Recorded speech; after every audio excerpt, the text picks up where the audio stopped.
All right, good morning, everyone, and welcome to the show. I'm Phil. Or am I? Yeah, I'm Phil. This is the Level 1 Podcast. How y'all doing?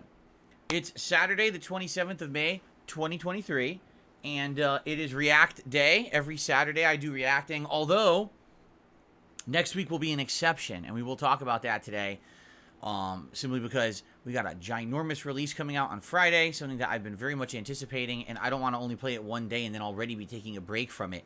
So, next week will be a little bit different. But anyway, how are y'all doing today? It's the weekend, and I hope that you're having a good one, no matter what you may be doing. And, today, we're going to head over to DSP Reacts, my sister channel, after this podcast ends, for a very fun episode of DSP versus the Internet. This is my weekly clips react show, where basically I watch clips that have been suggested by the members of that channel, and usually it's a wide variety of stuff, just to give you guys a little bit of a preview today. First of all, in honor of the impending release of Street Fighter 6, there are a few fighting game clips that were particularly selected. There's actually a match of Street Fighter 5. There's a Maximilian reaction, which is interesting because I've never actually watched a reaction video of his. We'll watch a bit of it, because it's like a 15-minute video. I'm not going to watch the whole thing. I see a Fallout skit, Weird Sports, a Freak Out video, Weirdest Moments Caught on Video, something about The Simpsons Hit and Run, some gameplay, actually, of Street Fighter 6, which I have not had an opportunity to watch yet, so it'll be cool to watch a couple of those, and see maybe some of the new, I think it's all the new characters, like, fighting each other. Man, a throwback video of my condo tour from 2011. A 12-year-old condo tour video. That'll be neat. In fact, there's a lot of Street Fighter stuff in that video. Some food stuff, an attraction guide for a theme park. Something about pizza. Some weird stuff, to say the least. Look in here. We'll see. We'll see what happens. Every day, or every week, I should say, when we watch this show, there is grand variety. And, I did have to weed out a little bit this week. I noticed that there was one or two people that were trying to be sneaky. All right, what they were trying to do is they were trying to post up and get more than 2 videos suggested, which is not allowed. Excuse me. The way the show works is, if you're a channel member on DSP Reacts, you get to suggest 2 videos a week. If you're an Ultra member, you get to suggest a video that is guaranteed to be watched on the show. So the Ultra members, you know, they're supporting a lot more, and they're getting a lot more value because they're guaranteed to have their video watched no matter what, while everyone else kind of competes for a spot. And you're only supposed to suggest 2 videos if you're a standard member, and there were some people who were trying to, like, be sneaky about it. I didn't appreciate that. I deleted a few. If I continue to see that behavior, I might have to speak with some people. All right. But anyway, it should be a good show.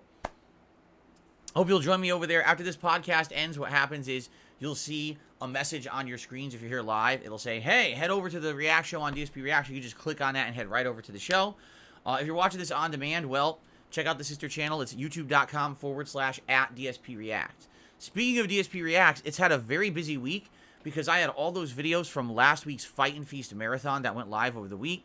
Some did much better than others. For example, the tier makers at almost 1,000 views and climbing. But a lot of the food vlogs did just okay. Some did better than others. And, you know, it is what it is. It was a ton of content for that channel, but it wasn't necessarily all, like, hyper-focused reacting or anything like that. So I hope that anyone who watched that content enjoyed it. Now, DSP Reacts is going to have some new content coming up. First of all, in the month of June, what I'm planning on doing is hopefully once a week, I would like to review a movie that I actually like from my youth. And what I mean by that is I want to go back and kind of like review movies that are some of my favorite movies of all time, including things such as comedies, action movies, etc. All right? So these are not going to be new movie reviews, but I feel like maybe doing once a week, reviewing an old movie from my past that I really enjoy, might actually be something cool to do for the channel for variety. In addition, in the month of June, there's going to be a lot of additional content on DSP React. Why? Because guess what's going on in June? All the digital press events for all the game companies. So, for example, on June 8th, it's Summer Games Fest, which is going to be like a ginormous presentation of a ridiculous amount of gaming content, and I will be live reacting to Summer Games Fest and uploading it to DSP React. In addition, on June 11th, guess what's coming on that day? The Xbox press conference, okay? And that's going to feature not only all these games that are under, you know, the Xbox umbrella, but a big expose on Starfield. So yes, I will also be hopefully live reacting to that and having that be content for the channel as well. So there's going to be extra content coming up in June. There's going to be more than that, by the way, but those are the two big ones right now.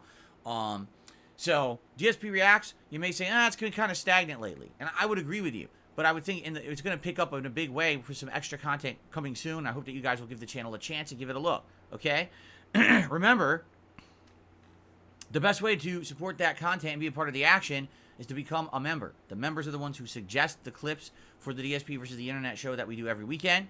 And, you know, the members, higher level you are, get more perks, like getting guaranteed to get your video watched. So, there you go. Give it a look. All right. Anyway, let's get to the task at hand, today's podcast. Now, admittedly, there's not a heck of a lot going on today. In fact, there's one news story I would definitely like to cover.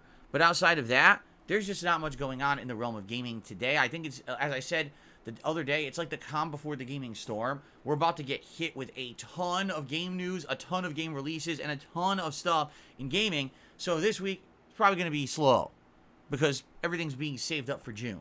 And that's perfectly fine. So once I get to the schedule, once I get to this one story I want to talk about, this will be a more interactive show where I will open the floor. People will be able to toss questions my way. We'll have discussion about whatever it is you guys would like to chat about, which should be fun. I like having a more interactive show every few days where we have more opportunity for that as opposed to just me talking about topics all day long. It's good to have that mix-up, okay? So, I guess what we should do is do a little bit of an update here. I'll tell you how we're doing with all of the current playthroughs, and let's update the schedule, and then we'll get to the news story. So, first of all, how are we doing with all the current playthroughs? Oblivion completed. Oblivion had a good ending, even though, admittedly, I do feel like the Shivering Isles DLC was kind of grindy and not very entertaining, and a lot of that endgame stuff also was kind of grindy, especially having to close all those Oblivion gates at the end. I enjoyed the ending. The ending was actually good. I'm glad that we have now wrapped up that playthrough. It clocked in around 82 hours. Not my longest playthrough, but man, that's up there. You know, I think what it is it's scale, because if you look at Skyrim last year, I think Skyrim was like 120, 30 parts or something like that. So obviously not that long. At the same time, though, one of the more lengthy playthroughs of the last few years. Absolutely enjoyed doing it, but I am happy it's over because that was going since Christmas, and now we can move on to other stuff, okay? Zelda, Tears of the Kingdom. I'm enjoying the game, all right, for sure, but there are a few things about the game that frustrate me. One of the things that annoys me is that unlike other open world games, this game is not a game that scales. It's a game that essentially has regions of enemies of various difficulty, and there's no way to tell how difficult those regions really are. So, for example, at the beginning of the game, they just say, just go any direction. Oh, okay, I'll go this direction. Nope, everything there insta-kills you. Oh, well, I wouldn't have known that. Okay, let me go this direction. Nope, that's not it either. Okay, finally, let me head over all the way to the northwest. Now, finally, finally, I can freaking explore because I'm not dying to everything in one hit. And so then you go, you head that direction, you're doing temples, you're doing stuff. Oh, I finally got to a story. Cool, one of the story areas is a story dungeon. Let's do it. And then after that, the game's kind of like, all right, now you figure it out. Wait, what? Well, where should I go next? You figure it out. Okay, let me go to this region. Nope, everything one-shot kills you. It's like, again. Right? Now, it's funny because the game has no formal leveling system. It's not like an RPG where you grind, you get experience or anything. In this game, it's based on how many shrines you complete. Because when you complete those optional shrines, when you have complete 4, you either get a health upgrade or you get a stamina upgrade of your choice. Or you have to try to get equipment and or weapons of your own volition, meaning go to an area, kill a tough enemy, they'll drop components, and then start fusing things together to get better items that you can use. I don't think it always works. For example, you can't get better armor that way. And if you're taking insane damage from each hit in a region where everything's high level, that's just not, it doesn't fly. You know what I mean? I almost feel like in this game, the combat takes a back seat. And then when you're actually forced to do the combat, that's kind of when the shortcomings of the game engine kind of rear its head. Where you're like, yeah, the combat's just not that good. It's a little wonky. A lot of the weapons are kind of slow and clunky. And that's a little annoying. The thing is, when you're doing stealth and stuff, the game's actually pretty fun. Like yesterday, I was doing a mission where I was Link and I was trying to sneak through a town and take out all these sleeping, like, baka bobolins or whatever the hell they're called. And that was entertaining to me. But then as soon as they alerted and they all rushed me and they're all insta-killing me, it's like, ugh. Right? I was like, no, that sucks. So, you know, it's kind of a mixed bag for me. I am enjoying it more than I'm not. There are frustrating parts. I am liking the ingenuity of the puzzles, and this physics engine is one of the best I've ever seen in a video game in my life. They really put a lot of effort into the physics of the game for sure to make these puzzles work right. But man, it just kind of like, it is kind of making me a little frustrated that I can't just continue on with what I want to do in the game. Oh, I want to head to this region. Well, everything insta-kills you. So when am I going to come back? Later? And that's the thing. Like, I'll give you an example. Yesterday we're playing and I decided to go southeast. Now, my mistake, I didn't check the map. I thought southeast is where one of the major story missions is. It's not. Apparently it's just a completely optional region you never need to go to. So I go southeast, and as we're going southeast, we find a bunch of cool stuff. We end up in the sky for a bit because we do one of the towers that launches to the sky. We did a whole sky island thing. Went back down to the ground, and I get to this beachfront town. And the town's overtaken with those goblins I was telling you about. So I'm trying to take them out with stealth or whatever. And I got like halfway through, and then an enemy basically from off screen kind of cheap shotted me. Oh, well, do the whole thing over from scratch. I'm like, oh, no checkpoints. That's typical Nintendo first party stuff right there, right? So I go to do it over from scratch, and it's just like, I can't, this is annoying. Why is everything hitting me for insane damage? I can kill them, but they literally, like, I have to hit them a million times to kill them. Even with the good weapons. I've leveled weapons. But they can insta-kill me because I have no good armor because, again, I've only been to the earlier part of the game. How was I supposed to know I wasn't supposed to be here yet? So by the time that basically I attempt this twice, I'm like, you know what? I just don't want to do it. I don't want to sit here for an hour grinding trying to do this town. Like, realistically, what reward am I going to get? A freaking, a piece of armor, a weapon, maybe, heart piece or something? Like, it's not a big deal. So why am I killing myself over it when the game is so large and there's so much else to do? And I realized I'm just going to leave. And it was funny because people were like, well, you could just go back there later. And I'm like, why would I go back? The game is insanely huge. There's things to do in every corner of the map. Why would I ever go back to there? And that's, I think, one of the things with a game like this is because the game is so large and has so much content, it kind of like you want to do everything on the first shot. And if you don't, unless it's story-based and you're absolutely required to do it, I really don't see the need to go back and rehash or redo anything. Just screw it. Don't, move on. Maybe, if I have extra time, are you really going to have extra time in a game that's already 100 hours long? Realistically? So it's kind of like, oh, well, I guess I'm done with that. I'm never going back to the beach. I don't need to. There was a story element there. There was one of the map drawings where you have to investigate. You get a cutscene of what's going on in the plot with Zelda. I got that done, at least. But I'm like, outside of that, why would I ever come back there? So that's what I mean. Like, the game, I do feel like the game could have been better designed, with guidance so you know where to go, or at least generally what order to do things, what level the enemies are, so you kind of know a general, order of where to go on the map. Like if it said, okay, start northeast or northwest, then go northeast, then go southwest, then go southeast. You know what I mean? At least if it said that, or maybe even kind of warned you, color codes it or something, so you kind of know the levels rather than, oh, I wandered over here, it's too tough. Well, I'm not going to come back here then. Screw it. The game's too long, right? I don't know. Again, a lot of people are like criticizing my criticism, which I don't understand.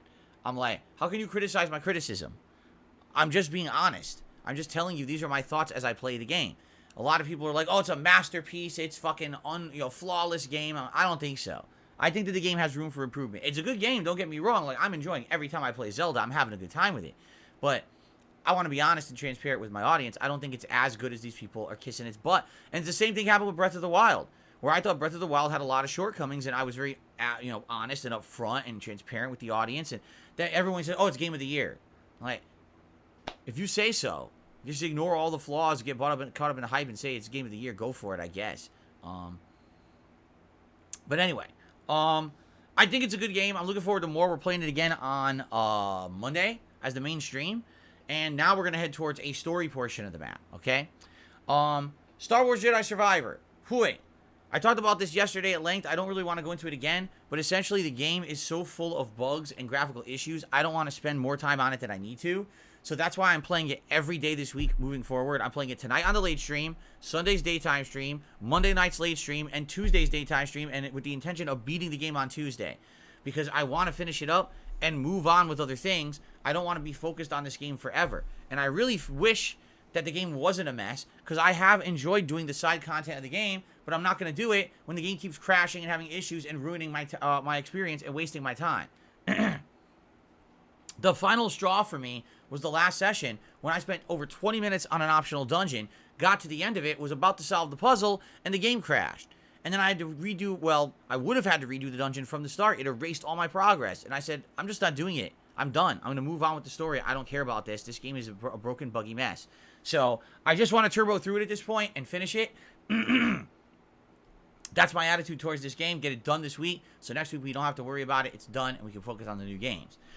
Final Fantasy V Pixel Remaster. Last night we finally got to play it. I wanted to play it earlier in the week and couldn't because, well, you know, the baloney that happened earlier this week in my personal life. So because of that, we finally got back to it last night, and it was a great stream. Although something funny happened. So we're playing it, and basically what it is all optional stuff, like tons of optional stuff going on in the game. And you know, we found a hidden secret town. Found the Black Chocobo, did an optional Phoenix Tower challenge run, which was really neat. All this stuff. And then come to find out, I finished the stream and we had done all this optional fun stuff. Okay? So basically, we get to the end, and I'm like, wow, that was a great night. Look at all this. We leveled up an insane amount of AP. So we leveled up our jobs and all this fun stuff. Okay? And then I upload the videos, and there's something in my mind that's driving me nuts. And I can't put my finger on what it is. And then I checked my video comments overnight, and people are like, you accidentally left encounters off for the optional challenge tower you did. It's called the Phoenix Tower. So yeah, you accidentally left the challenges off, or the encounters off.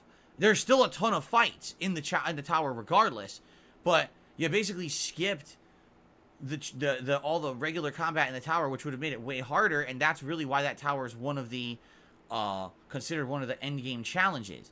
I was like, oh shit, you're right, because what had happened was we had retreaded an old cave that I'd already been to, and all the enemies in it were like level 5 enemies. There's no reason to fight them. They're just gonna waste time on the stream. So I turned off the encounters and forgot to turn them back on when we went to this tower, and that really sucked because I didn't realize that. Because now we're done with it. We've already beaten it. I've already saved and everything. The good news is, it was still challenging. It wasn't like it was a waste of time, but yeah, it was supposed to be way harder than it was. That's my fault. That happens sometimes. Literally, no one on the stream noticed. But now when we play again tomorrow night, I'll be sure to turn the random encounters back on so that it's more fair. My fault. I mean, completely inadvertent. Didn't even realize that. And now our characters have leveled up a ton, because that challenge tower, you're constantly getting tons of the job points.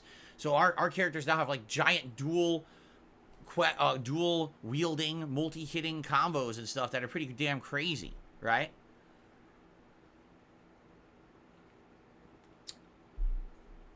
So, it was good. It was a good stream, but I feel stupid now because that happened, but it is what it is. This is the problem with the modernization of games. Like, oh, here's something convenient that'll make the stream better. Okay, let's just skip the level 5 enemies to get to the next part. Okay, cool. Oops, forgot to turn it off, and now there's no enemies at all. Whoopsie. Whoopsie doodle. But it's good. And how far are we in Final Fantasy V Pixel Remaster? We're far in. The thing is, there's a lot of optional endgame content to do, and we're working on that. There's still 3 dungeons to do before we actually get to kind of the actual end game where you can beat it. So we're going to still have a bunch of streams coming up of Final Fantasy V before we wrap up that playthrough, okay? So that's where we are now with all the games. And keep in mind, next week, June 2nd, the release of Street Fighter 6, which I'm super pumped and excited for. Cannot wait to cover that game for all of you. We're going to do single-player, offline, World Tour content. There's going to be playing each character in training mode and learning their combos and then taking them online for sets. It's going to be great. There's going to be tons of stuff to do. And I hope that you guys will join me for that coverage next weekend, starting on Friday, okay? But the rest of this week, let's talk about that. Here's the focus. Today, it's DSP versus the Internet. We'll do a fun clips variety react show over on DSP Reacts after this show ends. And then tonight, here I'm back on DSP Gaming, it'll be the continuation of Star Wars Jedi Survivor at 6:45 p.m. Pacific Time. Tomorrow, some more Star Wars Jedi Survivor on the main stream. See how far we can get. And then tomorrow night, it's the continuation of Final Fantasy V Pixel Remaster. Monday, more Zelda Tears of the Kingdom on the main stream, and more Jedi Survivor on the late stream. And then Tuesday, the hopeful conclusion of Jedi Survivor on the first stream, and Final Fantasy V Pixel Remaster on the late stream.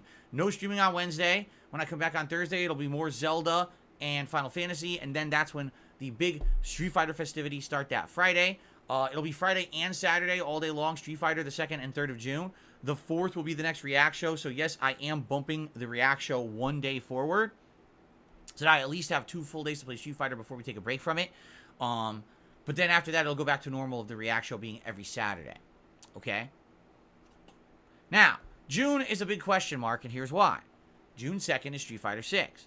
June 6th, I want to say, is Diablo 4, and I don't know if I should play it or not. I'm on the fence about it because I'm going to be juggling Street Fighter with Zelda and Final Fantasy V. That's a lot to be juggling without adding Diablo. In addition, there's other special events going on. For example, as I've already explained, on June 8th, it's Summer Games Fest. On June 11th, it's the Xbox event with Starfield. There's already other events that are going to be taking my time away from gaming. Doesn't necessarily mean that this is the time to start playing Diablo, right? Because already, I get the feeling what's going to happen is if I start playing Diablo, now I have to put other things on hiatus. How on earth am I going to keep playing Zelda if we're starting Diablo, right? So it's going to be a challenge, and we have to sit down and figure out exactly what it is that we want to do. And I hope that you guys will give me some guidance over the next week. I think we're going to learn a lot more about, for example, Diablo and everything as we get closer to it. I'm on the fence about it. Like, I know people want me to play it. I've got a group of people who keep asking me to play Diablo 4. At the same time, I don't know if this is the right time to do it. People know that Street Fighter is going to be my focus for those first couple of weeks of the month. At the very least, that's, you know, I'm going to be excited for that. And I am nervous that if I start Diablo, other games will be completely forgotten. Okay? I even said, let's think about Zelda and how long it is, right? Right now, just so you guys know, we are currently 21 hours into my Zelda Tears of the Kingdom playthrough. And I said this yesterday, and I'll say it again. Let's say, for example, we got Street Fighter the first week of June, and then we start Diablo. By the middle of June, who's going to remember Zelda or want it? Honestly. Honestly. If I don't keep Zelda in the rotation, what's going to end up happening is interest is going to wane, viewers are going to go away, and then Zelda's going to die as a playthrough. I'm not even going to be able to play it, because every time I play, people are going to say, oh, what's this? Why are you still playing it? I kind of feel that about Zelda. Like, it's a good game, but it's Breath of the Wild plus. It doesn't really innovate that much outside of the building mechanics, which are nice, but it's such a time-consuming, lengthy game, I don't know how it's going to fit in to everything else that people want me to do and I want to do. So it's kind of like, for me, that's the big decision here. Do you want me to continue playing Zelda regularly in the rotation and see it as a playthrough that I really stick to and try to beat? Or are we okay with Zelda kind of going on hold, on hiatus, and I play Diablo and who knows when I go back to Zelda if I ever do. I feel like that's kind of the decision we're making here, okay? And it seems like they're split. See, people are even split in the chat. Every time I bring this up, some people are like, nah, keep playing Zelda. It's a great game, and I love it. I love the playthrough. Keep it going. And then others are like, no, drop Zelda completely and play Diablo. Diablo's going to be the way to go. And I just kind of, I'm like, oh, I don't think there's a real answer. You know what I mean? I don't think there's a definitive, clear answer of what to do. That's why I really need to talk with you guys every day. We need to start talking about this and determining what we want to do. What would you guys prefer? Diablo, Zelda? What do we need to do? Right?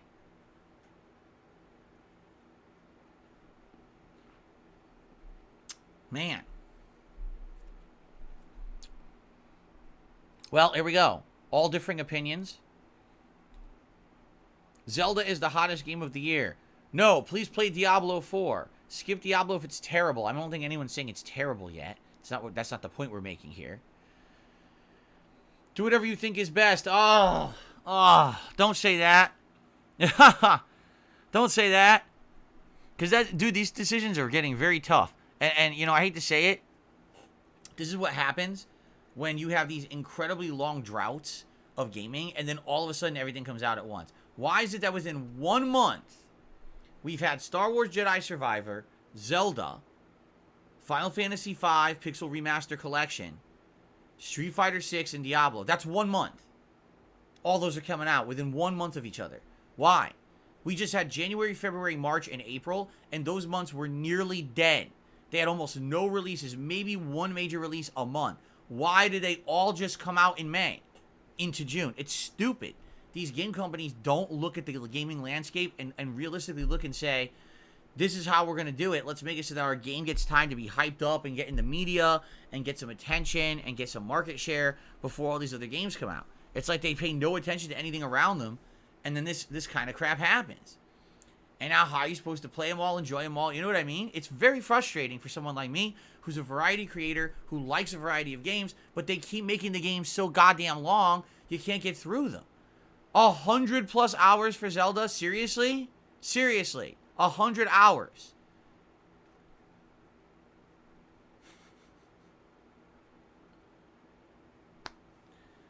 And there you go. And Dave Batcher says, and you skipped half the games that came out this year. You're right. I skipped half the games that came out this year because they sucked. You're absolutely correct. That's what I mean. This whole first 4 months of the year were not good. You had Dead Space Remake, Hogwarts Legacy, Resident Evil 4 Remake. Those are the games that actually stand out from the whole first 3-4 months of the year. That's it. They're 3 games. Everything else was just time killer shit or disappointing stuff. Why did some of these games we're playing now not come out then? Anyway, Jay Kuma says, don't play Diablo 4. It has a lot of issues already. It's not even out yet. Okay. Anyway. So, guys, we need to think about this. We have about a week. You know, we have a little over a week, technically. Diablo 4 is coming out, what, is it the 6th? 5th or 6th? I keep getting it confused because I think it's time zone related. So let's think about it. Let's talk about it together over the next week. I think it's also going to have a lot to do with, like, Street Fighter, too. You know? I guess we'll see. So, let's make our determination, and then hopefully we'll have more of a clear-cut decision that we can make and definitively say, yes, Diablo 4 and kind of drop Zelda, or no, keep Zelda going and balance that with Street Fighter 6 and hold off on Diablo 4. Let's see together what happens, all right? I'm willing either way is fine with me, but let's talk about this and make our determination. Because I tell you, I don't think there's any way we're playing all these games at once. I just don't see how it's happening. 100-hour Zelda balanced with another RPG ain't gonna work. Okay? Okay. Elliptian says, let's wait for opinions for people who are gonna get the Diablo early. Yeah, well, some people bought that crazy edition that's expensive, right? It's, like, way more expensive. I think they get to play, I want to say on, like the 3rd or the 4th. They get to play, like, several days early. And then what it also, of course, the review embargo is going to lift soon. But you know what's funny about that? Diablo 3 got great reviews, and I didn't like it. And then most people also kind of criticized it and said, well, it's not as good as the previous Diablos. So how did it get like 9s and 10s out of 10? That's what kind of got me about Diablo 3 is that the media kind of praised the shit out of it, but I didn't really like it that much. Anyway, so this is something to consider. The other thing to consider is our next big special marathon event. It's going to be that first weekend of July. And I think we're going to call it like DSP Summer Bash or something like that. By then it will be the summertime here. And what we're going to do is a special weekend event that's going to have gaming, reacting, food, and other kind of fun. Probably some booze. All right? Similar to what we just did in the Fightin' Feast. But instead of being Street Fighter related, we're going to do a variety of stuff that's maybe summer related. All right? We have to talk about it and to figure what exactly would you guys like to see me do. And go from there. But it should be a good time with a variety of content and a variety of stuff that we're doing. But we have a whole month to talk about what you would like. Right now, I feel like maybe it's a little too early for us to make a determination about what to do during that event. But I think that we should start talking about it now. That way we have time to plan it out and start hyping it up, you know, and anticipate. And if there's anything I need to plan for, do special, you know, I could do. So let's talk about it. Let's see what you guys want. And we'll go from there. But I'm excited for this kind of summer bash party event that'll happen in that first weekend of July. Okay? Cool. Phil's patriotic summer bash, says Felix to me. See, at first I was going to call it the Independence event. But then I realized many of you do not live in the United States. Right? Many of you. I think less than 50% of my viewers actually live in the United States. So why would I do an event that doesn't make sense for half my viewers? I'd rather do something that makes sense, like just a summer event. Makes a lot more sense. You see?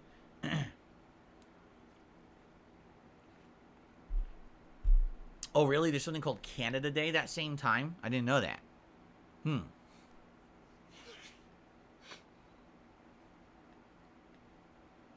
Bruzy says, to be honest, it wouldn't be summer event in other countries either. Yes, it would. That's the hemisphere. I mean, realistically, how many people in the southern hemisphere watch my content? Not many. It's mostly northern hemisphere viewers. You know, United States, Canada, Great Britain, and Europe, and some Asian countries, but mostly all northern hemisphere, not southern hemisphere. I would say the one exception might be Mark. Mark's from Australia, right? So he's always the opposite season as us. Okay, 1 second, because I really feel like I'm about to sneeze. My allergies are acting up. Give me a second. I'm going to blow my nose.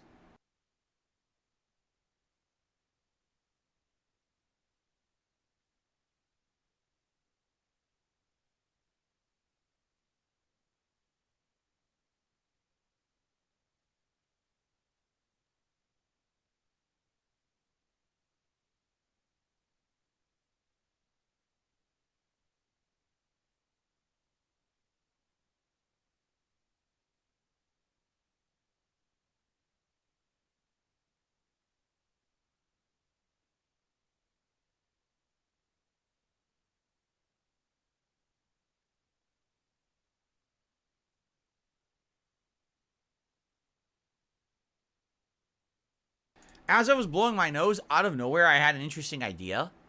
How about this for the launch of Street Fighter 6? This will be interesting. The road to 100 wins. How does that sound? Do you know what that means? So, when I'm playing Street Fighter 6, we will actually count the number of wins I get. And we'll see how long it takes to get 100 wins in the game. And then maybe we can have other milestones as I continue to play the game. But I think that would actually be pretty neat. That we get excited as I count up a certain number of online wins in the game. Not offline content. We're talking online wins. How cool. The road to 100 wins. Right? Trying to get there. And, you know, it's going to be with various characters. I'll be swapping and everything. And, you know, I'm going to die a lot, too. I'm gonna lose a ton online. And that's okay as I'm trying to level up and learn the game. So that'd be kind of neat. No, not lossless wins. I'm just saying in general, cumulative wins. The road to 100. How many wins do I get with each character as I'm on my road to 100 wins? And then after that, maybe you can go to the road to 2 or 250, you know?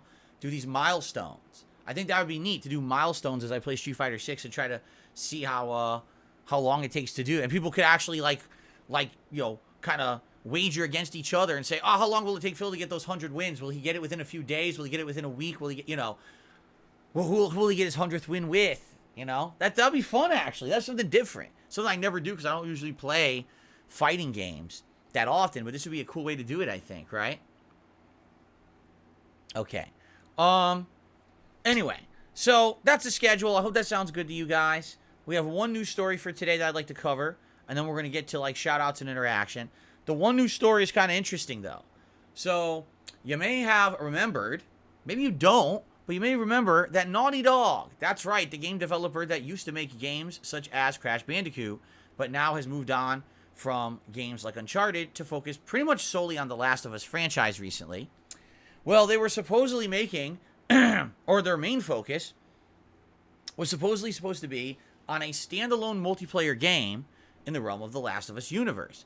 If you can remember 2-3 years ago, I think it was like 3-4 years ago at this point, The Last of Us 2 released. And it was supposed to have multiplayer, and it didn't.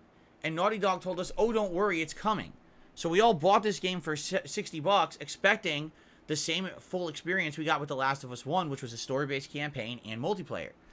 And we waited, and we waited, and we waited, and then finally Naughty Dog came out and said, oh, so just so you know, we decided not to give you the multiplayer.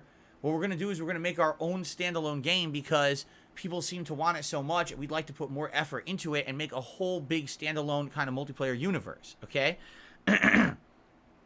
So, in reality, it was a bait and switch. The funny part about that was, no one remembers that. People tend to forget that they promised that this game had a multiplayer mode. The Last of Us 2, that is. And for some reason, no one's calling out Naughty Dog for this. No one's saying, no, you owed us this. Why did we not get it? So, anyway, they're now developing this standalone multiplayer game that I believe they were just going to call Factions or Factions 2. We're not even sure because I don't think they even really officially named it. So this is what they're working on, okay? But we've been waiting for information about it, and what's happened? Well, they re-released The Last of Us Part 1 as The Last of Us 1 on modern consoles and PC. They released a television show earlier this year that was popular on HBO Max. But there's still no information about this dang multiplayer game. So what's going on? What are they doing over there at Naughty Dog right now? Well, a story leaked. I believe it was Bloomberg that actually cracked the story. But actually, what's funny about it is, as soon as Bloomberg cracked the story, all of a sudden, Naughty Dog actually came out officially with their statement about this. Okay? So the story that Bloomberg cracked was, they heard that basically this game is in development hell. That it's not doing well at all. That they've kind of gone back to the drawing board 1 or 2 times on it. And there's now an effort to refocus the company's efforts towards something else because the game is not doing the good. Okay? So Bloomberg kind of reported that, and then all of a sudden, Naughty Dog comes out with this official statement. I'm going to read it. I actually have it on my phone here, word for word. The Last of Us fans, we know many of you have been looking forward to hearing more about our The Last of Us multiplayer game. See, they don't have a name for it yet. We're incredibly proud of the job our studio has done thus far, but as development has continued, we've realized what is best for the game is to give it more time. Our team will continue to work on the project, as well as other games in development, including a brand new single-player experience. We look forward to sharing more soon. We're grateful to our fantastic community for your support. Thank you for your passion for our games that continues to drive us. So, in other words, their entire focus was on this game. This was the one game they were working on. They had promised everyone this was the game they were working on, and this was the game they were going to put out next because they didn't deliver this with The Last of Us 2 several years ago. By the way, it's 3-4 years later, and we've now decided that we want to reprioritize. So, we're now going to work on another single-player game, and this game is delayed indefinitely. Huh. And there's all kinds of different theories about this. Some people are saying they feel that maybe they bit off more than they could chew, that having the multiplayer mode factions in the original Last of Us game was a small undertaking, or, for example, the multiplayer modes in Uncharted games as well were a much smaller undertaking that were easier to handle, but when you're trying to make an entire game out of it, that was too much, like they bit off more than they could chew. Or another theory, that when they decided to make this full-fledged multiplayer game, this was amidst, 3-4 years ago, the height of these free-to-play games that were games as a service games that were doing well, right? But what has happened in the last few years is you've seen those games now fail. Games like Slam City or Knockout, Knockout City, Knockout Kings, whatever it was called, the volleyball one. among others. There's like 4 or 5 games as a service games that released and just flopped and are gone. They're already, you know, just put them in the history books. So it very much could be that Naughty Dog at first saw a dollar sign saying, ooh, if we make a whole multiplayer game like those, maybe we can have an endless revenue stream forever, and we can have people doing microtransactions and everything in the game. And then, that's right, it wasn't Slam City, it was Rumbleverse. Thank you, Amplitude. Rumbleverse. It was Rumbleverse and Knockout City and a couple other games. There's like 3 or 4, at least, of these games as a service games that have absolutely failed recently. So what's funny about this is, even Naughty Dog, this is Naughty Dog, supposedly one of the tippity-top game developers, is essentially saying, even we don't see the future of an all-multiplayer style game like this, and we want to go back to making narrative-based games. So it sounds like they had a lot of confidence, and now somehow that confidence has been diminished to the point where they're like, oh, well, we can't just focus on that anymore, we got to make other stuff. But to me, again, the thing that stands out in my head, still to this day, is that this game, this Last of Us multiplayer game, was supposed to be in The Last of Us 2. We all bought a game with the expectation it was coming. They promised it was. And then they changed their story later on in the year with the excuse that we're making a standalone game. And now they're basically saying, oh, by the way, we're not making the standalone game, at least not now. We're going to make other narrative-based games again. So is this not the ultimate bait and switch? Buy our game on the premise that you're going to get the content we promised later. Okay, we're not giving you the content now because we're promising you we're actually going to make it even better by doing a full-fledged game. Oh, by the way, now it's years later. Most people don't care anymore, so we're just going to forget about the whole thing and move on and do other games to make money again.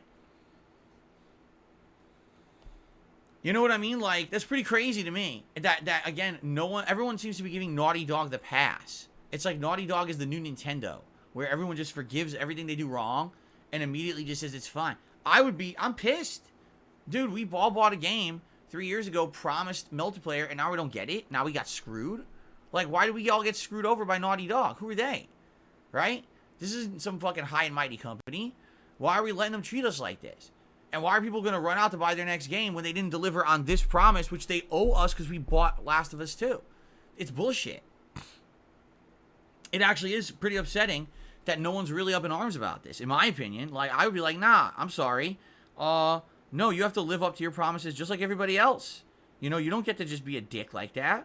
So, I'm sorry, but, no, I don't give them the pass. I want Naughty Dog to actually deliver on what they promised. And they're not. So, the question is, what's their next single-player narrative-based game? Because they haven't announced anything about it yet. They're claiming it's new. It's a new thing. So, it's not Last of Us. What's it going to be? Right? I don't know. And I don't know if I have confidence in a game developer that went astray with The Last of Us 2, in my opinion, then re-released The Last of Us Part 1 claiming it was a new game when it wasn't. It was literally exactly the same as The Last of Us 1 with slightly better graphics. That was it. Like, that's literally the only improvement. Because I've seen the playthrough. I've seen 2 different playthroughs of it now. It's exactly the same game as real Last of Us 1. There's no gameplay element changes besides tuning your weapons. Everything is exactly the same. It's a complete ripoff of $70.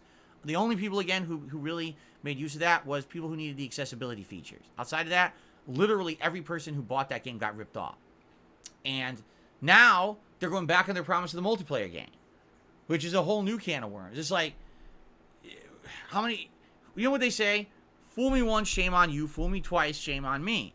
Well, this is now, you fooled me with Last of Us 2, you fooled me with Last of Us Part 1, now you fooled me with the multiplayer game, so what's next?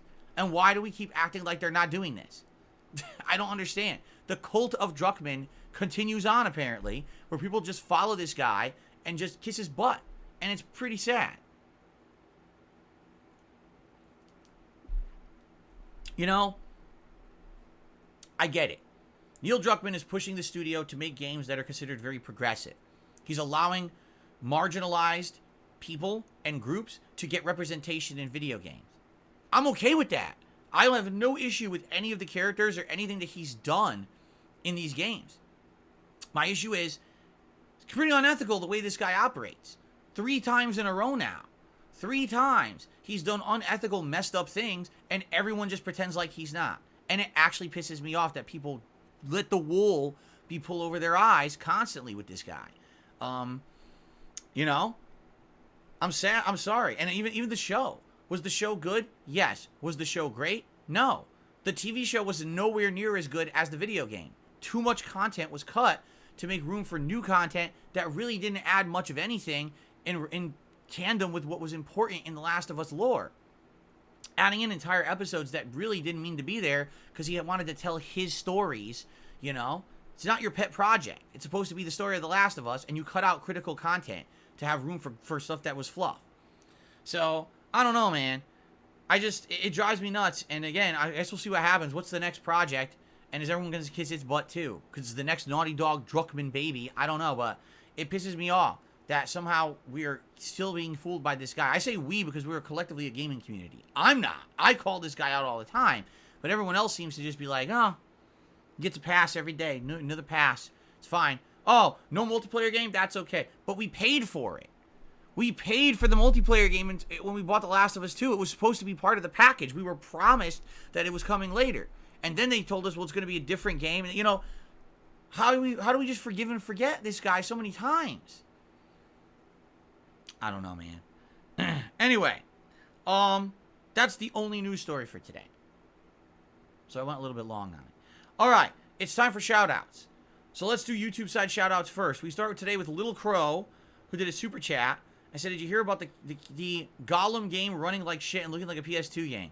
Yes, we talked about that 2 days in a row, actually. We talked about it 2 days ago and then again yesterday when they made their public apology. So if you'd like my coverage of that or my opinion on that, check out the last 2 days Level 1 podcasts here on the channel. And you will get segments on that. Okay? Thank you, Little Crow. And Derek is here. He's re-upped his membership for 10 months. Well, he got gifted a membership for 10 months. He says, dim sum and the condo tour are my videos. Having some dim sum right now. Cool. Yes, they're definitely in the playlist.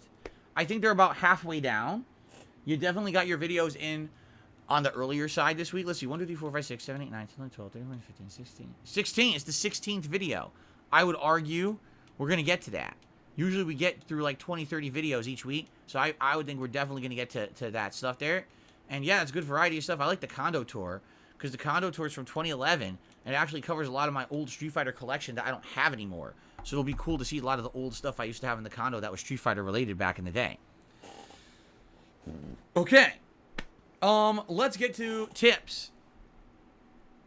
So we start off today with a $30 tip from Game Trekker. So thank you, Game Trekker. Let's play you your nice animation. Let's get you up on the leaderboard. Thank you, Game Trekker, for your usual support of my React content. I appreciate that. Let's see what he has to say.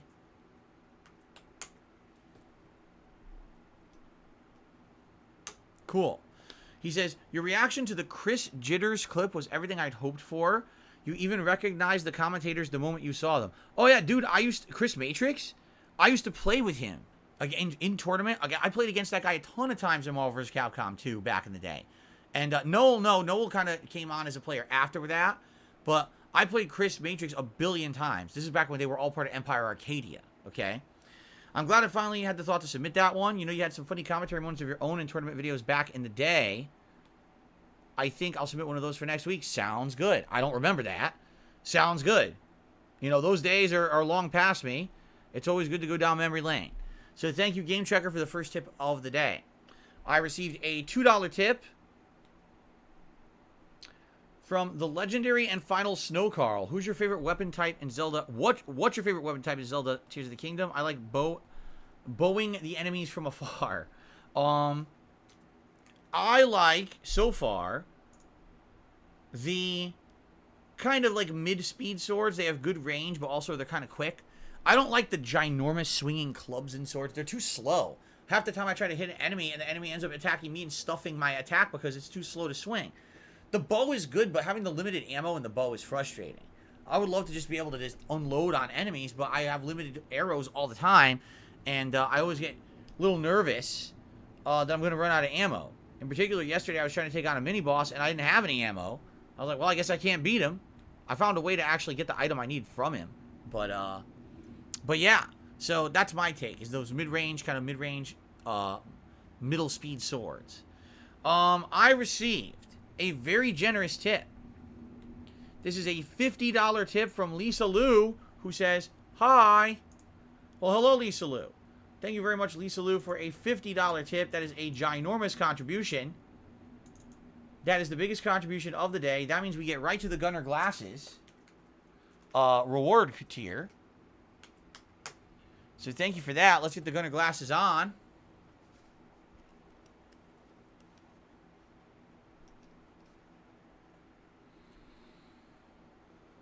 Very good.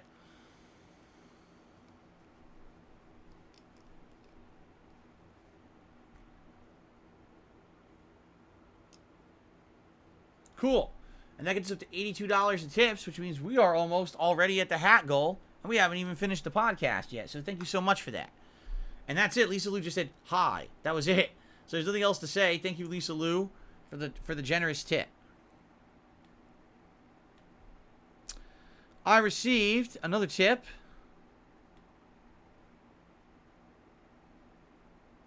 Here we go. I received a $1.69 tip from someone who says, I expect you will never buy another Naughty Dog product because you will uphold your value. Start this revolution. Show supporters you're serious in companies honoring their words, just like you would never ever lie to us. So here you go. So because I need to boycott Naughty Dog and never buy another game that they've made again. You would rather see that than see me actually play their games and be honest with you to let you know if they're good or not. Is that the truth? So just boycott all Naughty Dog stuff from now on. Okay, there you go. Anyway, I received a $1.25 tip from Mr. Puffy Nipples. I noticed you haven't done shorts in a while. Are you going to put out more shorts? There was a short this morning. There's a new YouTube short this morning on the channel. Yes, it is another Jedi Survivor short. This time, 2 more huge erroneous problems with the game, big game bugs. And we'll see what else happens. But right now, I'm basically looking for good things for that would work as shorts, and I haven't been doing much that would work as a short recently. Okay. I received a $1.30 tip. Are you considering cutting React down content to twice a month? A lot of your older fans think it's kind of boring. It takes away from the type of content you make your name on. You're telling us you don't have enough time to play games, but you're doing this React thing every week. No, I'm not. The whole point of operating a React channel is that you have to have content. I can't have a channel for reacting if I don't do it. I have to do it regularly. No one's going to subscribe or become a member of a channel that I'm only putting out 2 shows a month. That's insane. No one's going to do that. You know, it's not a hobby. It's part of my business model. Okay, it is. This is one of the things I expanded with this year. Now, admittedly, we've tried various things on DSP Reacts. Some of them have worked. Some of them have not, in my opinion. The weekly React show is working. It's why people are going and becoming members of the channel and why that channel is profitable for me. If I didn't have the weekly React show, I might as well not do the channel. Just being honest. Now, what I need to do is find other content that will work on that channel that's supplementary content people want to watch. So whether that's the tier makers, whether that's some food vlogs, whether it's reacting to live events. For example, when I reacted to the Street Fighter event last month, that did pretty good. So I'm going to react to Summer Game Fest, and I'm going to react to the Xbox event live, see how those live reacts go, okay? So I'm going to continue to try over there. But the thing is, I absolutely need to not do too much reacting, and that's why we're not doing the long-form reacts right now. You know, we were doing them every month. I didn't do one this month. I'm not doing one next month. We're staying away from the long-form reacts for a bit, so I have more time to focus in when it's a busier gaming time of the year. We're going to focus on games, okay? So once a week, it's okay to do the react stuff, at the very least. You know, other stuff like that, other content, for example, these movie reviews I'm going to do. Well, the movie reviews, I do them between the streams. That won't affect the streams. That won't affect gameplay. The live events, I was going to watch those events anyway. Summer Game Fest, the Xbox event, I'm going to watch it anyway. I might as well live react to it then, right? So it's like, that's not time away. That's time I was already going to be spending doing that anyway. Might as well make the content, correct? So there you go. But no, I'm definitely not going to reduce the amount that I'm doing DSP versus the internet. I need to do it once a week, or else what's the point of having a separate channel? It wouldn't have any content, right? Okay. Lola has done a super chat. Says the podcast is enjoyable for the older crowd. Well, I'm glad to hear that, Lola. I don't know how you would know that, but because I really doubt that you're as old as your avatar. I think you're full of baloney. But I do appreciate your super chat. Thank you. Okay. Jade, what's going on today? He says, I got a haircut. Same style as Nolan North. A nice trim, couple inches all over. Love it. Sounds good. I need to get a haircut soon. I don't know when we're doing it. My wife handles all of that. So we'll see. Hopefully in the next month or so. Because mine is starting to get long in the back now. So, and this is a good time for it, heading into the summer. Let's see here. Mishael says, can you do IRL content for DSP Reacts? No, I don't do IRL content for good reason. Jay Kuma says, would you watch videos of helpful Tears of the Kingdom builds on the React channel that could help you through the game? Yeah? So suggest them. I would watch anything. Like, that's the whole point of DSP versus the internet, is to watch variety of content. Today, I'm literally watching gameplay of Street Fighter 6 that I missed, and I get to watch it today and get caught up before Street Fighter 6 comes out next week. That's what the show's for. So there you go. Tuckerson says, why do you think food vlogs on the React channel are getting lower views? Because there's a lot of them, and because they're not the same as what they used to be. For example, it used to be DSP's Feasting with Phil, or it used to be Feasting with the King, but now it would be Feasting with Phil, and it used to be every 1 or 2 months, and it would be a food that you guys had never seen before, correct? Now, I've pretty much done all the cuisine out here. So when I do a Feasting with Phil, it's not like we're planning out a cool meal of something new I've never done. I've done everything. So just seeing me kind of doing the same food again. Like, I did a Jersey Mike sandwich. Actually, the Jersey Mike sandwich had better views than the other videos. So go figure. No, that's what I mean. And, for example, the Street Fighter recipes, that's a good idea for the marathon. And if people want to watch it after the fact on demand, great. But I wasn't expecting Street Fighter recipes to do that well. I mean, they're not even really Street Fighter recipes. You understand? They're themed from a cookbook. The chicken bowsy and freaking fish balls. I mean, it's not a big deal. Right? People are more inclined, for example, let's say Burger King came out with a brand new sandwich and it was something crazy. Like the Flaming Hot Whopper, where it was supposed to be like super hot with all these new ingredients that was never on a Whopper before. If I went and did a taste test of that, that would get views. You understand? But the kind of stuff you're talking about is different content that is good for variety, but it's not gonna be super attractive to people to go to the channel to watch, right? Well, oh man, I just want to search YouTube for Street Fighter themed foods. What? Who does that? No one. So you're gonna get a small group of my viewership checking that out. You understand? So there you go. Thank you, Derek. I saw your comment. Well, like I said, we're not doing a July 4th event anymore. It'll be more of a summer event regardless. So, okay. Guts, we're going to react to an old Kondo Tour video today. That's correct. One of the old ones. I mean, I used to do a ton of them. So this is one is from 2011. It's a certain part of the Kondo Tour that covers, like, the Street Fighter stuff. So.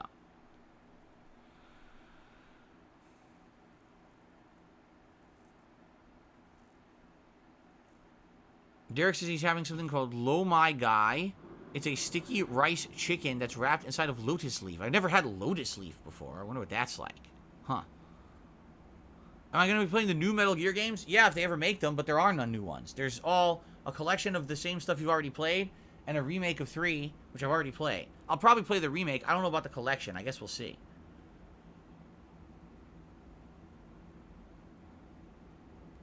Okay. Do I know what hair plugs are? Aren't hair plugs when you get hair that's transplanted into your head or something like that? I think that's what it is, right? I think that's what it is. Hair transplants. They call them hair plugs, I guess. You do not eat the lotus leaf. You eat the sticky rice chicken that's steamed in it. Oh, okay. B-Boy Cyclone, yeah, he says, I added a video today. Is it too late to be on the show? B-Boy Cyclone, how many times do I have to say? You have to have your videos posted up by the day before. Like, all this stuff was approved and put into a playlist as of last night when I was finishing my work. No, I didn't approve anything last minute this morning to add to the playlist. No. You got to get it in earlier than that. I got to start putting my foot down. I've been pretty lenient about it, but I can't have my whole life just dictated constantly. Oh, there may be a last-minute video, so drop everything that I would normally do to check last minute, you know. You got to put the videos in there, man. You got to do them early. You can't be doing it within the last few hours before the show. So I'm going to put my foot down today, and I'm going to say, no, I'm not going to add a video now. We already have our playlist for today. How about this way? If we get through the entire playlist for today, and there's extra time at the end, then we can watch the video you submitted late. But as of now, no, we're not going to do that.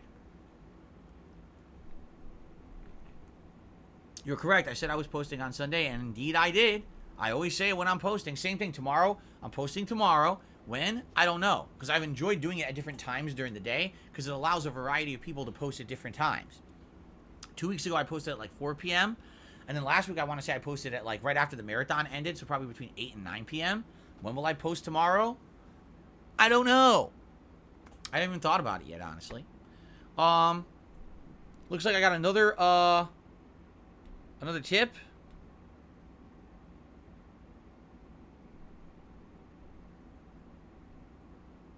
So, someone to me $1.30 says, have you seen there's a viral clip of a kid? He just sold all very valuable Nintendo collectibles to a local store. All they did was give him a Zelda OLED Switch in return. A lot of people are now talking down to the store for taking advantage of a kid who clearly didn't know what his stuff was worth. What are your thoughts on selling old collectibles to local mom and pop gaming stores? You know what they say? Sometimes they say buyer beware, but in a market like gaming is today, you gotta say seller beware, right? There are stores that will abso-freaking-lutely take advantage of you, and they don't care. That's their business. Dude, back in the day, in the 1990s, Funko Land, dude, that entire business was based on ripping people off. They should have just called it Swindler's Shop or something. You know what I mean? Like, it was crazy. You go in there with a box of games, and you'd be like, hey, I have all these video games that I want to trade in, and you think you're going to get hundreds of dollars, and you walk out of there with like 40 bucks in your pocket. You know? And then they would resell them all for insane amounts of money. Seriously. They would, oh, this game is only worth, 50 cents. And then they sell it for $5. That's how they would do. That's how they would roll. Back in the day, this was common. This was a common thing. GameStop still does it, but GameStop doesn't make it as apparent, but they absolutely do that. You'll trade in a ton of games to GameStop, and then they'll resell them for way, way, way, way, way more than what you traded it in for. Why is it that most games you trade in at GameStop, you'll get like $10, but then every game that they have used on the shelf is $20 to $30, right?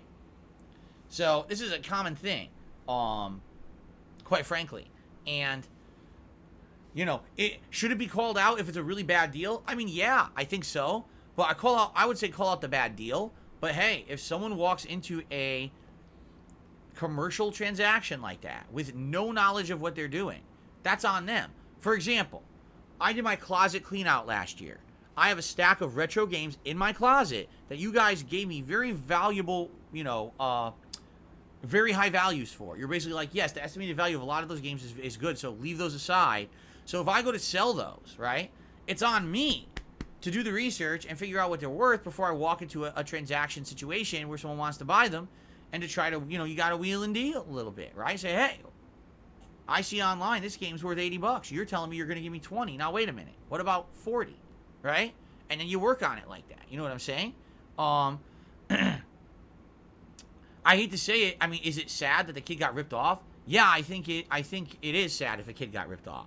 At the same time, maybe it's a life lesson for that kid to realize how the world really works. 'Cause it's sad that the world works that way, but absolutely, there are so many people on this planet that are sitting there, they're rubbing their hands like this, they're drooling. They are ready to rip you off and take your shit.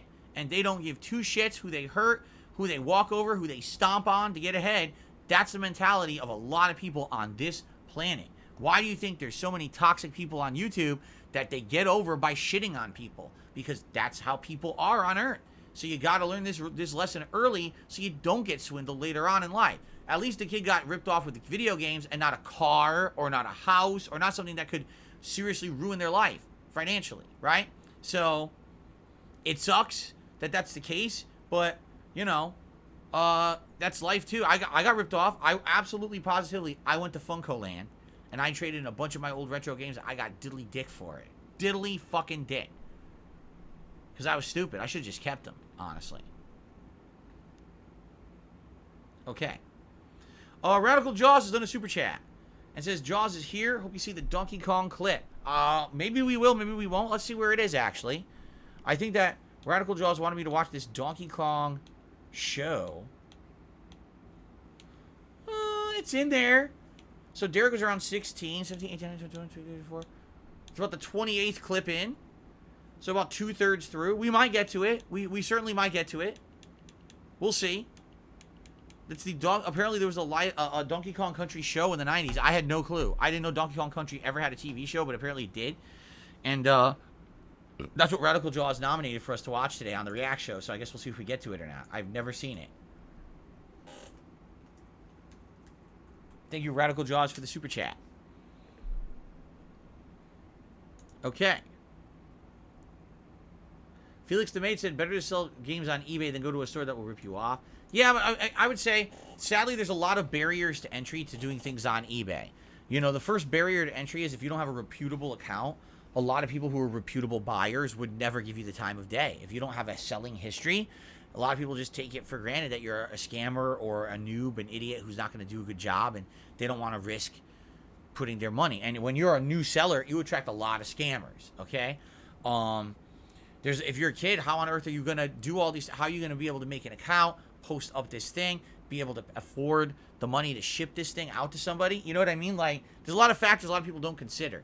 Yeah, maybe if you were an adult and you had tons of free time and all this stuff, then maybe it's easy to sell on eBay, but not for a kid, right? Jade says, I'm not here tomorrow. I'm going to talk Monday and Tuesday. Okay. Jade, whatever you're doing tomorrow, I hope you have a good day. Hope you have a good one, man. B-Boy Cyclone says, I traded in my Super Mario RPG complete in the box for 20 bucks at Funko Land back in the day. Yeah. Yikes. Any of those Square Enix style RPGs from back in the day are very valuable. Even back in the day, when you went to a store, because back then, all games weren't the same price. I don't know if you guys knew that. When you went to buy video games in the 90s, all games were not the same price. Those longer RPGs were always more expensive because they were known to be longer and have battery packs to save in the game and everything, so they were always had a higher cost, while quicker games were actually a lower cost. So any RPG, you already paid more up front just to buy it, and now you trade it in for a low price, you're getting screwed.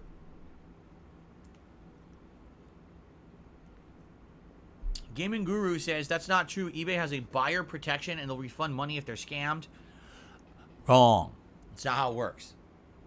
There's a lot of things you need to do to qualify for either buyer or seller protection on eBay. It has to be certain dollar amounts. You actually have to pay to be qualifying for a certain thing. It's something a kid would not be versed in to know how to do properly, which is kind of the point I'm making. Lady Christmas says you actually need a bank account to even sell anything on eBay now. Interesting. Kid S says, one time I traded a game into GameStop for $5 and the values skyrocketed to $500. There you go. Oh, I see. Jade says he just doesn't like Star Wars. That's why he's not going to be here tomorrow. I hear ya. No problem then, Jade. No problem. Trust me, Jade, there's a good reason why I'm playing so much Star Wars this week, so we can get it done, right? So we can move on to better stuff and not have to worry about the damn game, get it over with. So I'm glad I'm making this push this week.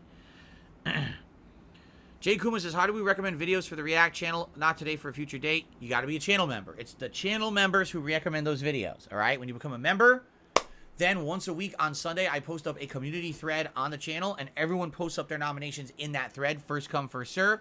The only exception is if you become an Ultra member, which is the highest level member of supporter on the channel, then you're guaranteed to have your video watched on the show. So there you go.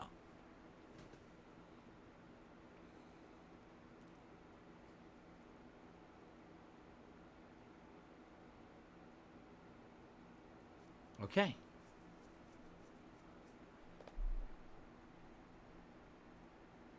Derek says, I have my YouTube notifications turned on, so I'll know when you post the thread. I see. I see.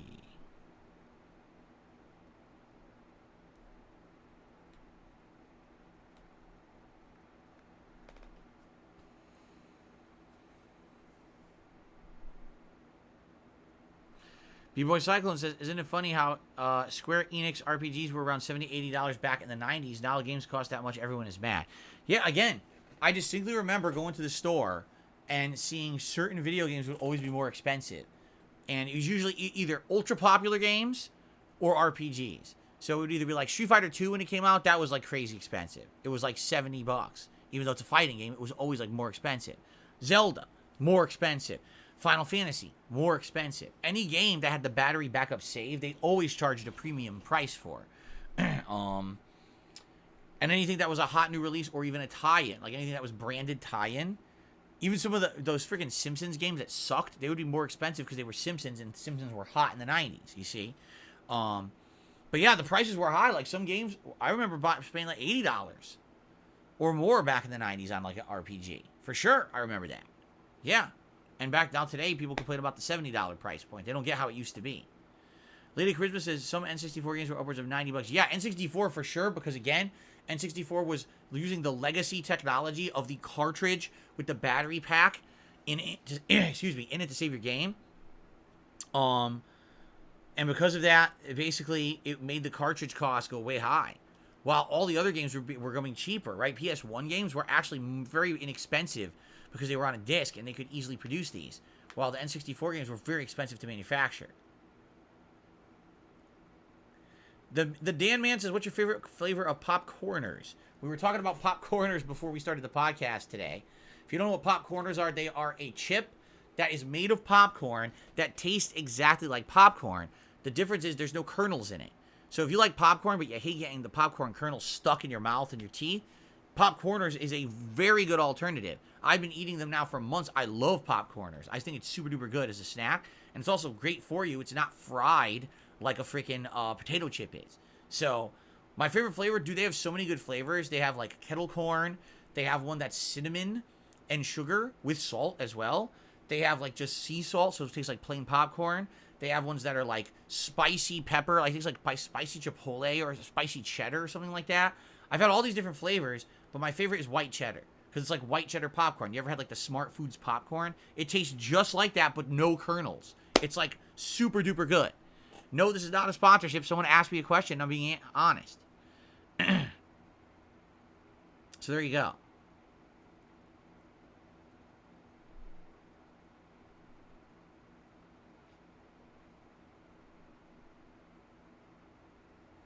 Jesse for Breaking Bad loves popcorners. Didn't they do an ad campaign for it or something? I think he did.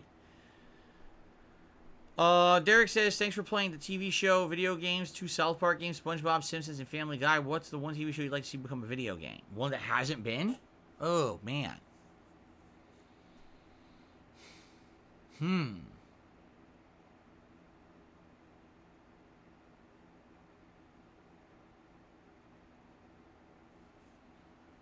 That's a very tough question. I would think if it's as good as everyone says, maybe like The Boys, right? Could that be a good game? Perhaps. I don't know. You guys tell me. I haven't seen it yet. I've seen a few episodes. Remember I told you I've watched a few episodes of it, and I want to watch some more. Maybe The Boys would be a good game. Anyway, Drawing Thing says, did you know that you get early access to Diablo 4 if you pay more money and buy the deluxe edition? Yes, we were just talking about that. That the real release date is either the 5th or 6th, depending on your time zone. But if you pay extra money, you can play it like 3 days early or something like that. Yeah.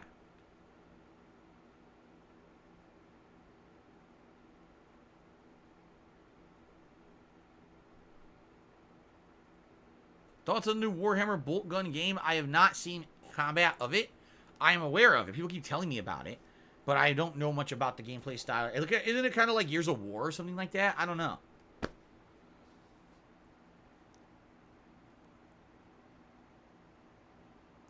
A lot of people are saying Futurama should have a game, but apparently it did. Someone said, Eddie Cabrera says it had a PS2 game. I never knew about that. But then again, I didn't play many PS2 games at all. B-Boy Cyclone says, I hope someday someone will submit one of your PS Home videos. Those were certified classics. I mean, PS Home was something else, man. Seriously, like, PS Home was essentially a social experiment that was for free on PS3 that never really worked and was always wonky and people acting like idiots. Mostly because it was probably a bunch of kids because it was free. So it was always kind of a dumb thing. And every time I went on there, I just made fun of people. I trolled people. It was just a silly thing. It's like, I would never spend $1 on there. Like, why would I spend any money in it? But people dumped the money into that dumb thing. Pretty funny. Yes, I'm playing Final Fantasy 16. But you said 6. Wait, Kuma. No, it is 16. I can't read. Yes, I'm playing Final Fantasy 16. Excuse me. I couldn't read the Roman numerals because I'm stupid. Felix the Maid said, imagine if Game of Thrones had its own game. Well, it does, just it's spin-off games. I don't think there's a Game of Thrones game that follows the main plot of the show, but I think there's been, I've played the Telltale spin-off game. See? Gathering Hall Lifestyle, I'm wearing your same shirt. It's a popular shirt. I've seen this around. I like the shirt, though. It's comfy. Comfy and nice. Indeed, I was classically trained back in the day on the NES. That's what it says. All right, guys. So last chance for a couple questions before we adjourn. Remember what's going to happen here when we adjourn. We're going to shut down this stream. You're going to see a link pop up that's going to say, hey, head over to DSP Reacts. I'm going to set up DSP Reacts, take a little bit of a break to probably use the restroom or whatever before we begin, and then it's time for DSP versus the internet today, okay? Am I happy with the Street Fighter 6 roster? See, B-Boy Cyclone, I don't know. I do like the amount of retro characters they brought back, but I haven't played with any of them, nor do I know how the new characters play. So not having knowledge of the characters, I can't really say till I play the game. There you go. Can we do Pizza Hut versus Domino's, says the Dan Man? Huh? You mean like a video? Well, no one submitted that for this week, but we've done similar things to that. Did I ever ride on a toy car? No. No, don't think so. Felix DeMate says, I have an NES 85 shirt like yours, but a little different. Yeah, I've seen many variations of this particular shirt. Okay. Last chance for questions, guys. Last chance. Let's see what you guys want to talk about before we set up the React show.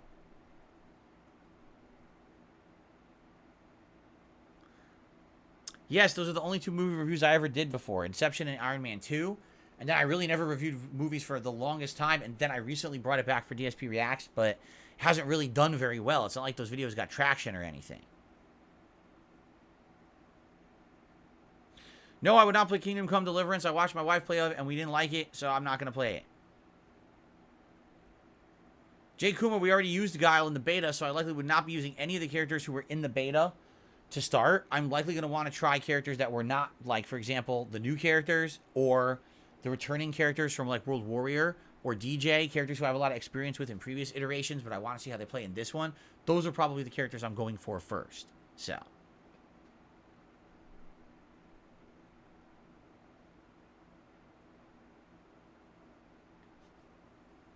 How old are my parents? Late 60s. Late 60s. My dad is looking to retire, but it seems like every time he wants to retire, there's a reason he can't. There's something that happens, and he's like, oh, I have to delay it a little longer or whatever. So he's looking to retire very soon. He's trying to set that up. My mom is a little older than him by a few years, so she's in her late 60s. He's around mid to late 60s. So he's trying to retire. He wants to retire. It would be nice if he could. Do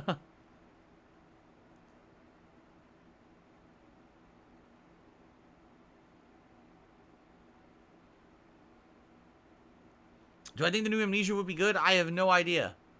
I have no clue. I don't even know anything about it. It was supposed to come out and it got delayed till June, but by the time it comes out in June, I don't think people are going to really care that much about it. With everything else that's going to be going on in gaming, it seems like it's going to be a game that gets completely swept under the rug and forgotten, in my opinion. Overshadowed by everything else that'll be out at that time.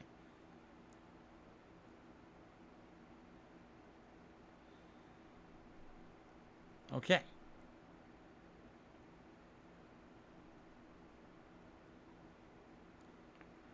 No, I never watched a show called Street Fighter the Later Years. No, I did not. This is a YouTube short series. No. There's a lot of YouTube series that came out over the years. There was that stupid, what was it called? Street Fighter. There was a movie that Machinima made that was Street Fighter. That was when Machinima was so stupid they didn't know what they wanted to be. It's like, gee, are we a YouTube channel? Are we a partner network? Or are we a company that's financing a bunch of media like TV shows? They had no clue what they wanted to do, and that's why they don't exist anymore. They just had insanely bad management that blew through money and didn't know what to do with it. But there have been like a bunch of attempts to do Street Fighter stuff that have never really worked. I'm curious what's going to happen with this movie coming up.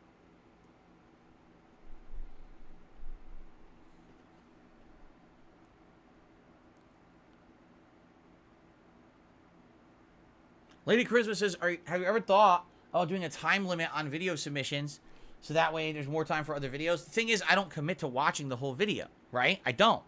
If I'm watching a video and we're enjoying it, I'll watch a little more of it. If I'm watching a video and we're not liking it, I'll move on.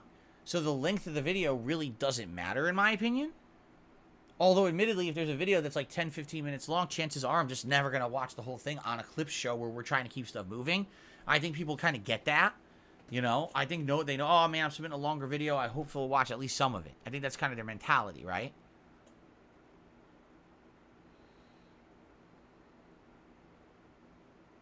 do I ever think about my friends in the pro Street Fighter scene? I mean, that was ages ago. The people who I used to hang out with and play Street Fighter, most of them are retired from Street Fighter. They don't play anymore.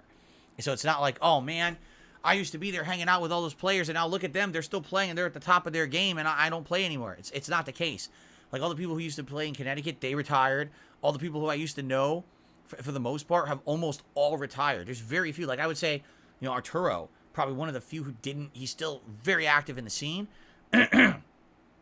But most of them are long hung it up and moved on with their lives, you know.